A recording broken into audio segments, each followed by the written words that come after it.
Hello, I'm Edith Hall. This is my Gresham Great Thinkers lecture on Aristotle. Aristotle is arguably the most influential intellectual who ever lived. And I say intellectual rather than philosopher because he contributed to so many disciplines other than philosophy, including what we call sciences, such as physics, zoology, and art-related endeavours such as literary criticism. But despite the sheer range of his investigations, there is a coherent method and a system underlying all of them, and it has its own terminology, much of which he created almost from scratch. In a Gresham lecture 2 years ago, I described Aristotle's life, his 20 years spent studying at Plato's Academy, his travels in Turkey and Lesbos, his tutoring of the teenaged Alexander, all of that before he became the Great, and his university at Athens, the Lyceum. This was the first institution to combine teaching at a range of levels, from public lectures to cutting-edge specialised research, all across the disciplinary spectrum. The Lyceum also housed his personal library, which later became the model behind the famous Ptolemaic Library of Alexandria.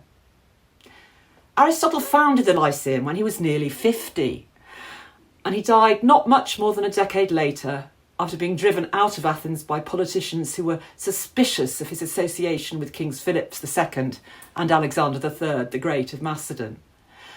But in that last part of his life, he produced what scholars think are the majority of the 200 or more treatises attributed to him, and around 30 of those have survived to be read today. In his Metaphysics, he asks, why did humans invent philosophy? Human beings now, and when they began to do philosophy, do so, he says, because of their sense of wonder. At first they wondered about the strange things lying in front of them, but then, progressing by small steps, they asked questions about greater things too, like what happens to the moon and everything to do with the sun and the stars and the beginning of the universe. Humans found aspects of their existence inexplicable, he says, and so they began to seek explanations to dispel the mysteries. He himself divided his works into 3 big branches of learning, which he called episteme. The first branch was theoretical. It encompassed intellectual work done solely with the aim in mind of expanding knowledge, and that included first philosophy or metaphysics, mathematics, and natural philosophy or physics, and that in turn embraces biology, botany, zoology, astronomy, and probably psychology. His favourite theoretical areas included time, motion, place, the God's role in the universe, and causal explanation of phenomena. The second branch was practical. The practical sciences asks what we do, how we should act as individuals and communities. And Aristotle's famous works on ethics and politics fall into this category.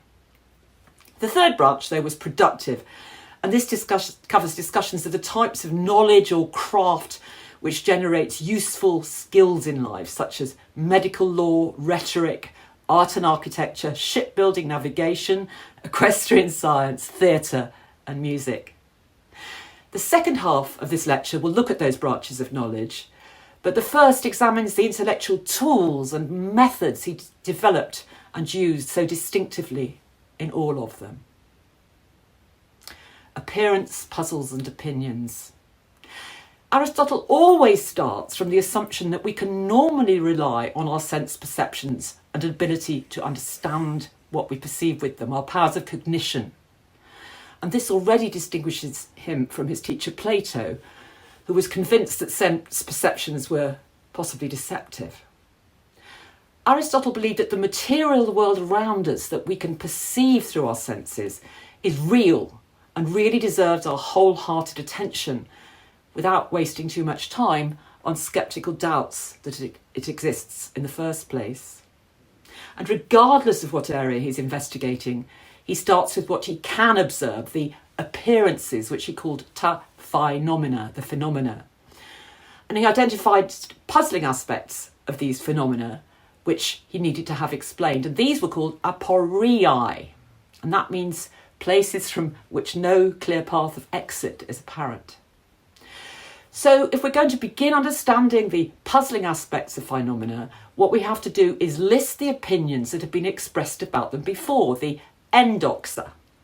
Those included both scholarly and widely held views and very common sense general views of all mankind.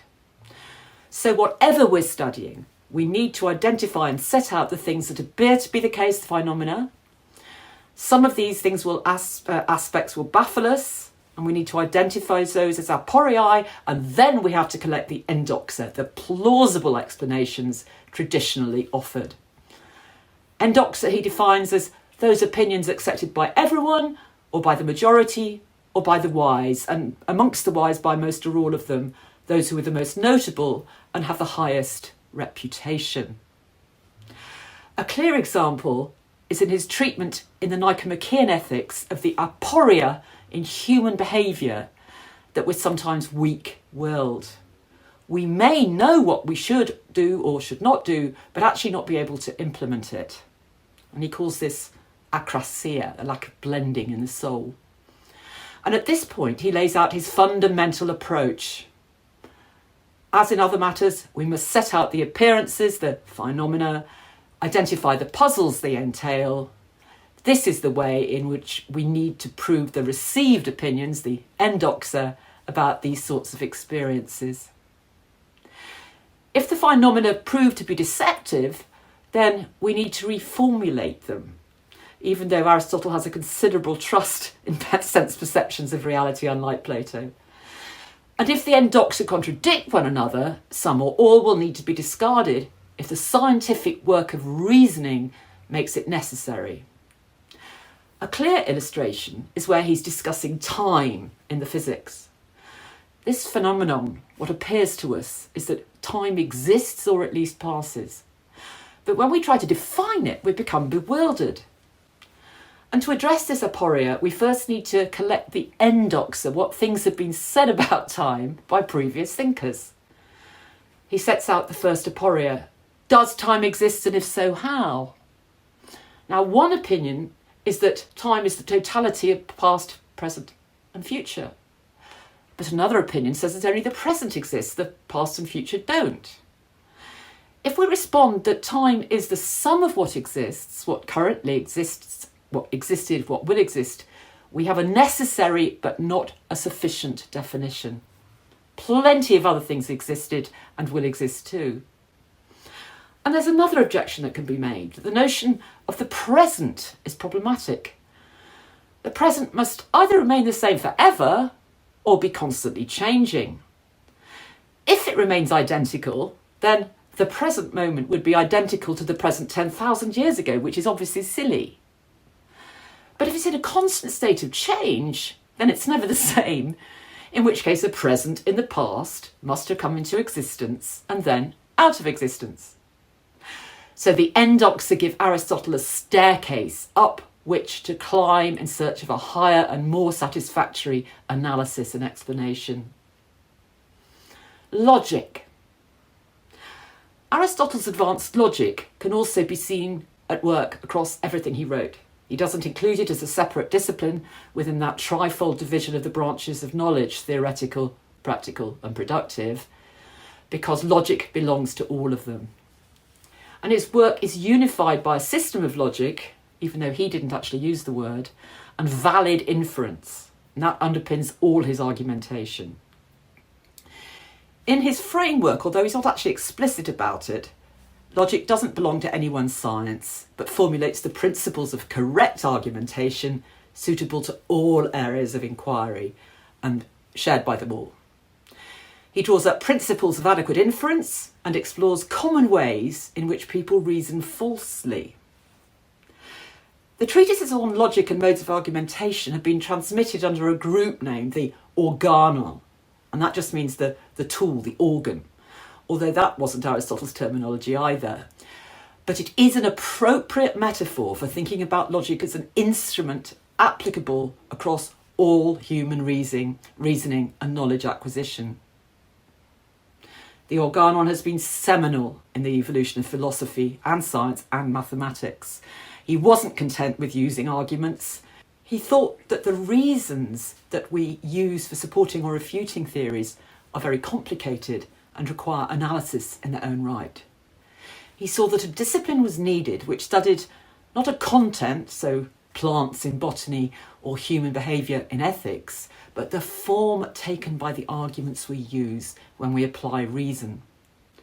And he was a pioneer in this, as he well knew. He said, in the case of rhetoric, there were many old writings on which to draw, but in the case of logic, we had absolutely nothing at all to say until we'd spent much time in laborious research. In the first treatise, which is long and dense, he prepares for his whole system of argumentation by identifying 10 types of bits or categories of language which can be used to classify all the things that exist: substance, magnitude, quality, relation, place, time, condition, action, and passion. On their own, they are neither true nor false. It's only in combination that they become true or false.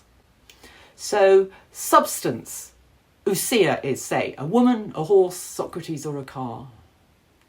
Magnitude is a number like 3 or a size. Quality is white, grammatical or bad. Relationships, smaller. Place, the Lyceum, when, 10 minutes ago. Position, sitting.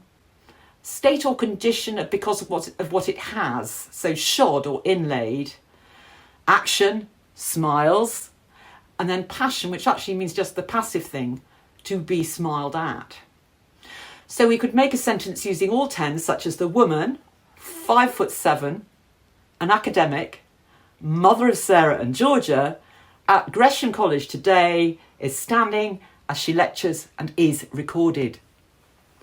Now, Aristotle implies that these 10 categories are comprehensive. He doesn't think there are any others, and also irreducible. No one category can be eliminated in favour of another. We need all these 10 categories to think logically, but we don't need any additional ones.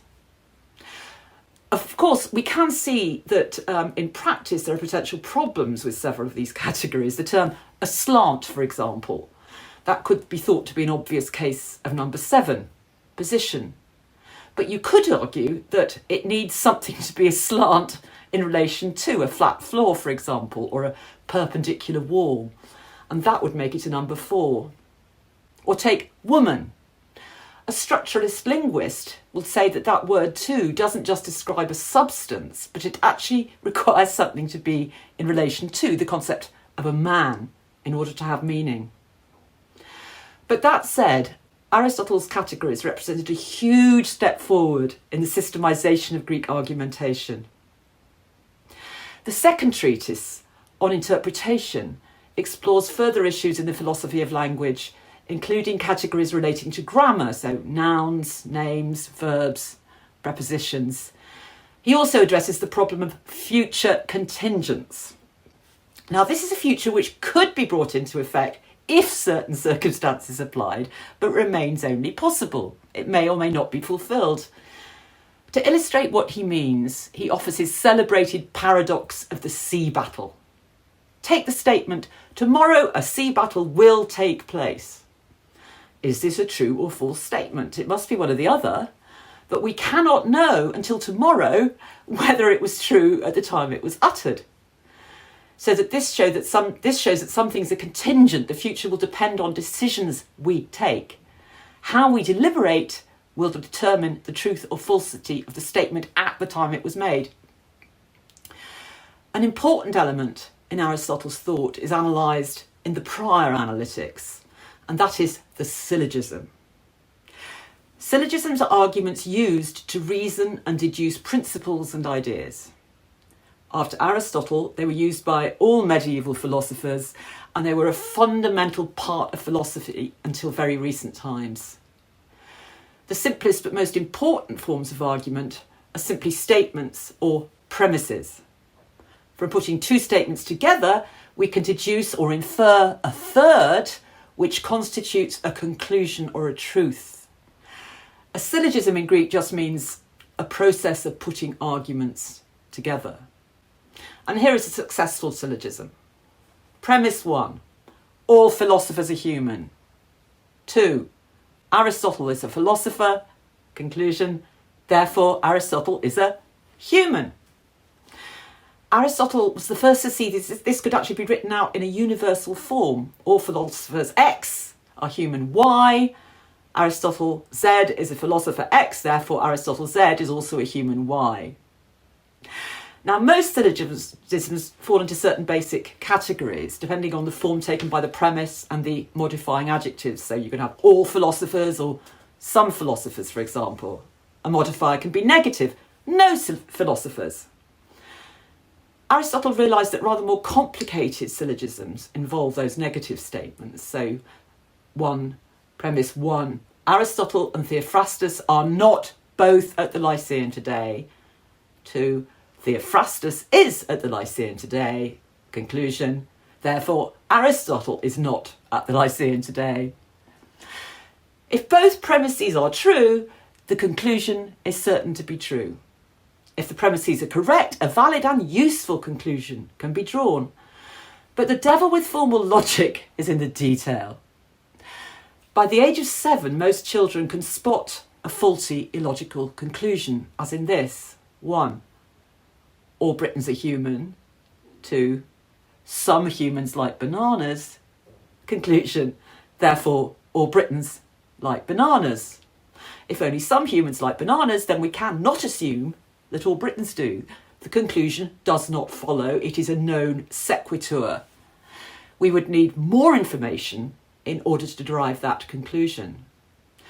But it'll take most children much longer to learn to question a premise that's presented to them. So, premise 1, Aristotle is a philosopher. Premise 2, all philosophers are pedants.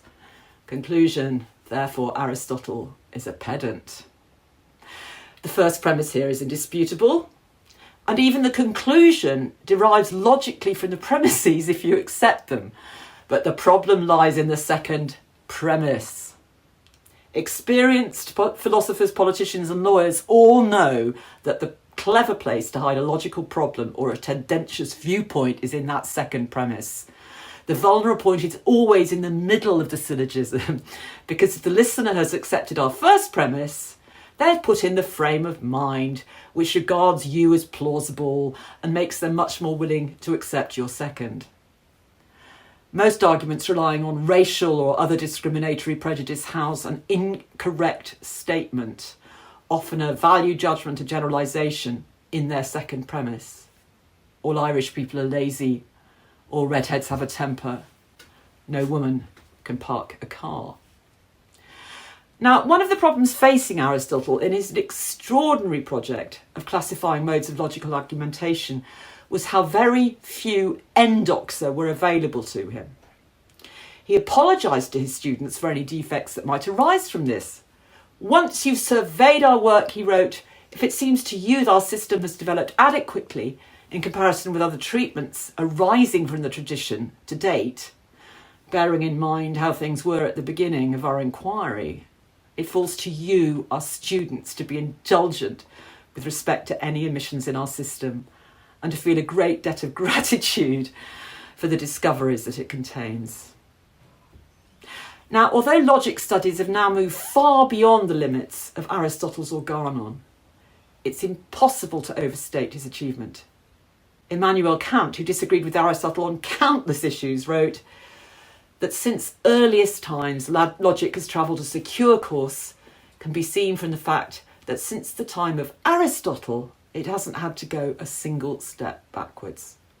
What is further remarkable about logic is that until now, it's also been unable to take a single step forward, and therefore it seems to all appearances to be finished and complete. Explanatory adequacy via the four causes.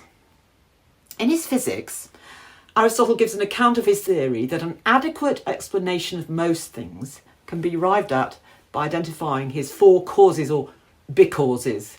They allow us to think about the relationship between matter or content and form, his theory of hylomorphism. Material things are made out of matter, which will persist after form changes. So a statue is made of bronze or stone, and while the statue may cease to be, the bronze or stone substance will not. So bronze is the material cause. But the statue also has a form or a pattern, which makes it essentially what it is, the formal cause. It also has someone who caused the change in the matter, the introduction of the new form, the agent. And in the case of the statue, it's going to be a sculptor, so he or she is the efficient cause. And there's one more cause, the purpose it will serve, the reason why it's created, a final end, or telos. A statue is created to stand in a temple in honour of a god. And Aristotle thinks if we've identified the four causes of anything, we have a reasonably adequate explanation of it. The most difficult and important of these four causes is the final one. It's what Aristotle's central concept of teleology is founded on. It's also fundamental to his critique of Plato's theory of the eternal forms. He says that theory is inadequate because it cannot explain change, generation, and passing away. There must be an efficient cause which sets in motion the process by which something achieves its potential, its dunamis, the final purpose or telos. So a pile of bricks has the potential to become a building, but needs a builder to do so. The teleology system is also crucial to Aristotle's study of living organisms, both human beings and other animals. Our different body parts have different final causes. The heart doesn't serve the same purpose as teeth. But each individual human and animal also has a final cause, which, if it is to grow into the fully adult version of themselves, it needs to achieve. But his account is not anthropocentric, and it also assumes that there isn't anything outside the world that is interfering with it. Teleology for Aristotle is immanent in nature, doesn't privilege humans over other animals, except as far as we have certain potentials to deliberate, for example, that others don't. So these are amongst the main reasons why Aristotle is a heroic figure for those who are advancing green politics and asking for a revolution in the way we think about other organisms, both plants and animals. And he's also a hero for those who take a scientific rather than religious view of the world. So the first branch of knowledge is theoretical science. His basic premise about the physical universe is that all terrestrial bodies are composed of four elements: earth, air, fire and water. He says that matter is infinitely divisible, the universe is full, there is no vacuum in nature, the world is eternal, the sun, which has always revolved, he says, as it does at present, will ever continue to do so, and finally, that the generations of men succeed each other without having had a beginning or foreseeing an end. But everything in earth changes, organic things perish, but the bits they're constituted of do not pass away, they simply move, so that the material mass of the world remains whole. He thinks the dry land and the sea are constantly changing under the action of rivers, and he saw evidence in the discovery of seashells far inland that the sea had changed. And he thinks these changes, plus war, famine, earthquake, fires and plagues, mean that human civilizations are sporadically almost wiped out. Against this background, he described numerous species in a comparative way, where the classifications depend on their organs and functions. He seems to have used rudimentary spreadsheets to help him collate the vast masses of information he collected. Although other peripatetics, especially his closest friend and colleague Theophrastus, specialised in botany, Aristotle was fascinated by animals, and he's universally regarded as the father of zoology. It was on Theophrastus's island of Lesbos that the two of them seem to have started working on these two disciplines. Aristotle's History of Animals is a remarkable read. The distinctions it draws, constantly grouping and regrouping animals into fundamental categories, still underpin zoology today. Animals differ in their mode of living, their action. Some live on land, others in water, some breathe water, others air. Of aquatic animals, some inhabit the sea, others the rivers, the lakes or marshes. Of those which live in the sea, some are pelagic, others littoral, and others inhabit rocks. We know no animal, says Aristotle, that flies only, as the fish only swims. For those with membranous wings walk, and even bats have feet. Many species both walk and swim, including humans. Animals also differ in their habits. Some are gregarious, others solitary. Some obey a leader, bees, others act independently. Some feed on flesh, others on fruits, others on both. Some have homes, others live in the open air. Some, like snakes, burrow in the earth, others, like horses, live above the ground. Some animals seek their food at night, others at day. Some are tame, others wild. Some utter sounds, like birds, others are mute. Some sing. But they all sing or cry, he thinks, at mating time. By drawing all these distinctions, he arrives at the human being, who is an advanced animal who has one or two things other animals don't: memory, teachability, the ability to reflect, to deliberate and recollect deliberately.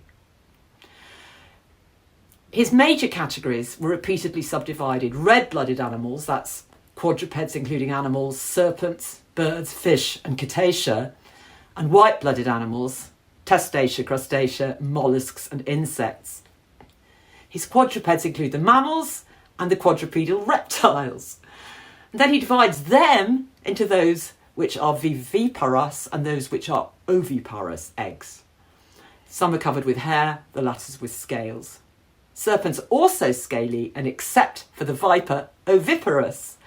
Yet all viviparous animals are not hairy. There are some who bring forth their young alive. In the great family of viviparous quadrupeds, he says, there are many species or genera: man, the lion, the stag, and the dog. And he mentions, as an example of a natural genus, those which have a mane, like the horse, the ass, the mule, and the wild ass of Syria. There are several distinct species, but together constitute a genus or families. And the history of animals leads us into Aristotle's ethics and politics, his practical sciences, because these are simultaneously an exposition of what it means to be human. Humans are just animals, but with distinctive characteristics. But there are a few areas in which humans are not superior to animals. There are things that animals can do that humans can't. When describing animals with visible outer ears, he claims that man is the only one who cannot move this organ. Now, there are in fact some people, admittedly a very few, who can wiggle their ears, but clearly Aristotle wasn't one of them. He also knows that in some animals, most of the senses are far more highly developed than in man, such as a sense of smell in a dog. He recommends kindness to animals, just as in humans, where he knows that poverty is a direct cause of social conflict. He insists that aggression in animals is linked to scarcity of resources, especially food. He has recommendations on how to deal with male elephants at mating season, and he says that abundance of food tames them. Most of all, he revels in interaction and cooperation between humans and animals. He describes the Athenian mule who lived to the age of 80 at the time when the Parthenon was being built. That was back in the 430s BCE. But because of its great age, this mule was retired and no longer required to work. But it still carried on turning up every day to drag burdens and encourage the other mules. In consequence, says Aristotle with approval, a public decree was passed forbidding any baker driving the creature away from his bread tray. He also has an inkling of the superior intelligence of the dolphin. He tells of a shoal which entered a harbour in Caria, that's southwest Turkey, and remained there until a fisherman set free a dolphin from their community, which he caught in his net. He regarded female red deer as highly intelligent because he'd noticed that they bring their fawns close to the side of public roads. The wild animals who prey on young deer are then deterred from attacking them. That's because of fear of the humans passing by. He tells of the cooperation between wolves and fishermen in the far northeastern Black Sea region by the Sea of Azov. Provided the fishermen divide their spoils with the wolves, all is well. But if they don't give the wolves fish, the wolves tear their nets in pieces as they lie drying on the shore. The second branch of knowledge is practical knowledge. The method of consulting endoxa, according to Aristotle, leads to the realisation that in many matters no unitary or univocal account can be identified. In fact, the world tends to produce multivocal explanations rather than univocal ones, like Plato's univocal theory of the forms. A good example is Socrates' view there's only one kind of excellence, arete, common to all excellent people, regardless of whether they're male, female, adult, child, slave or free. Aristotle is concerned that the idea of excellence or universal goodness raises serious aporia. Goodness must be different in different cases, rather than, as Plato had said, something universal, common to all, good things and single. This observation has really important consequences in Aristotle's ethics, where the variety and particularity of human experience are fundamental, and solutions need to be tailored to individual cases in all their granular detail. Goodness, he says, is different in different cases. He then makes a kind of apology. We had perhaps better consider the universal good, he writes, and run through the puzzles concerning what is meant by it, even though this sort of investigation is rather unwelcome to us because those who introduced the forms are friends of ours. Yet presumably it would be better to destroy even what is close to us as something necessary for preserving the truth, and all the more so given that we are philosophers. For though we love them both, Socrates and Plato, piety bids us to honour the truth before our friends. Aristotle's notion of excellence is central to his two great works on practical knowledge, his Nicomachean Ethics and his Politics. Humans have a potential to lead good lives which will allow them to achieve their telos of happiness or eudaimonia. And that is best sought by living in accordance with reason, identifying one's virtues and vices, and working to become the best possible version of yourself. The meaning of eudaimonia is controversial. It can also be translated as flourishing or living in a good way. For Aristotle, it means realising our potential best natures by actualising our human capacities to the highest degree. But what are those?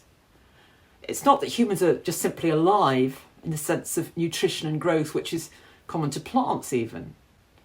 It's not life as a perceptive being, because that's also common to other animals. What remains, therefore, for humans is the life of action belonging to the kind of soul that has reason. His account of human happiness puts centre stage the exercise of reason, whether practical or theoretical. Happiness for Aristotle is more of a verb, an activity, than a state permanently achieved. It's rational activity executed excellently, and that forms the basis of virtue ethics. In an impressive piece of argumentation or dialectic, Aristotle shows that humans are happier when they're doing good things than doing bad ones. The path to happiness comes through taking on a life's project of becoming a great-souled person, of being magnanimous. The great-souled person is the one almost all of us actually fundamentally aspire to be. He doesn't court danger for its own sake, but is prepared to sacrifice his life for an important cause. He prefers helping other people to asking for assistance himself. He's never obsequious to the rich and powerful, and he's always courteous even to the most humble folk. He is open both in love and hate, because only a person who's afraid of what other people think of him needs to conceal his true feelings. He avoids gossip because it's usually negative. He rarely criticises other people, even his enemies, unless it's in an appropriate context, like a law court. But equally, he avoids excessively lavish praise. In short, being magnanimous means being quietly courageous, self-sufficient, non-sycophantic, polite, discreet and candid. And that's a role model everyone can adopt with enthusiasm and sincerity. Just because it was written down more than 23 centuries ago doesn't make it any less inspiring. The practical ethical philosopher needs therefore to analyse what doing good means in respect of all the human characteristic virtues and vices, such as courage, self-control, civility and generosity. For Aristotle, character traits, emotions and instincts are almost all acceptable, indeed necessary to a healthy psyche, provided they're present in the right amounts. And he calls the right amount the middle or mean, the meson. He never actually used the term golden mean. Anger, for example, is essential to a healthy personality. And someone who never feels anger is not always going to do the right thing and therefore will not achieve happiness. If your child is bullied at school and you do not get angry, you won't take them to the head teacher's office to ask for something to be done. Yet too much anger is also a shortcoming or a defect, a vice. It's always a question of the right amount at the right time. And in his Humanities Ethics, Aristotle draws up a chart to help us analyse a series of virtues with their correlative vices if they're in excess or deficiency. And here are some of them. Excessive, mean deficient. So, insolence, respectfulness, shyness. Avarice, financial integrity, gullibility. Boastfulness, truthfulness, false modesty. Deviousness, prudence, gullibility. This matters in our collective lives outside the household too. At the end of the Nicomachean Ethics, he says that political theory is a continuation of his ethical theory. Ethics analyses the best form of human life for an individual, and political theory characterises the forms of social organisation best suited to its realisation. The book in which he lays out his views on how collective happiness might best be pursued in the city-state, the polis, where humans as political animals, that is community-dwelling animals, is his famous Politics. Fundamental here are his famous classification of the different types of constitution and assessment of which is most likely to make the attainment of collective happiness possible. That's monarchy, tyranny, oligarchy, and democracy. He did believe that democracy was the best system if it was working, but he said that required a sterling effort with state education. Otherwise, it was likely to become a deviant democracy. That meant it was vulnerable to turning into a tyranny. The third branch of knowledge is productive. So what did Aristotle say about productive knowledge? His two surviving books on this deal with speech-making and writing tragedy respectively. He broke new ground by insisting that rhetoric, like logic, is actually a neutral skill which can be used for good or evil. Rhetoric, in fact, is essential for any individual pursuing happiness. It's absurd, he says, to hold that a person should be ashamed of an inability to defend himself with his limbs, but not ashamed of an inability to defend themselves with speech and reason. For the use of rational speech is more distinctive of a human being than the use of his limbs. And he compared the individual trained in rhetoric with his favourite figure of the medical practitioner. His father was a doctor. The consummate medic uses his complete repertoire of techniques for healing, even though he cannot cure every single patient.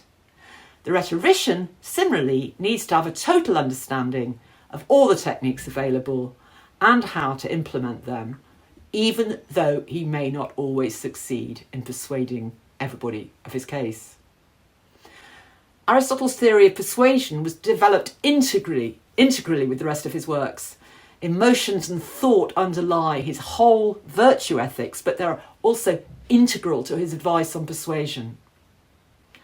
Some of his most interesting empirical observations on cognition through speech, that's how people actually take in information delivered in words, also occur in the Rhetoric.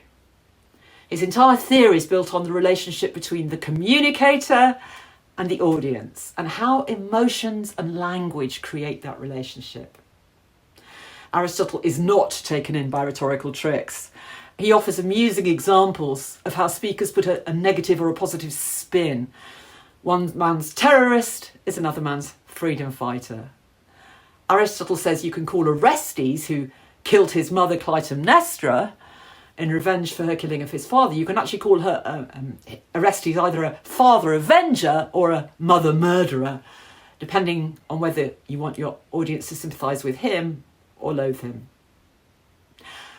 Aristotle also remarks that in his day, robbers had begun to talk themselves up by describing themselves as purveyors.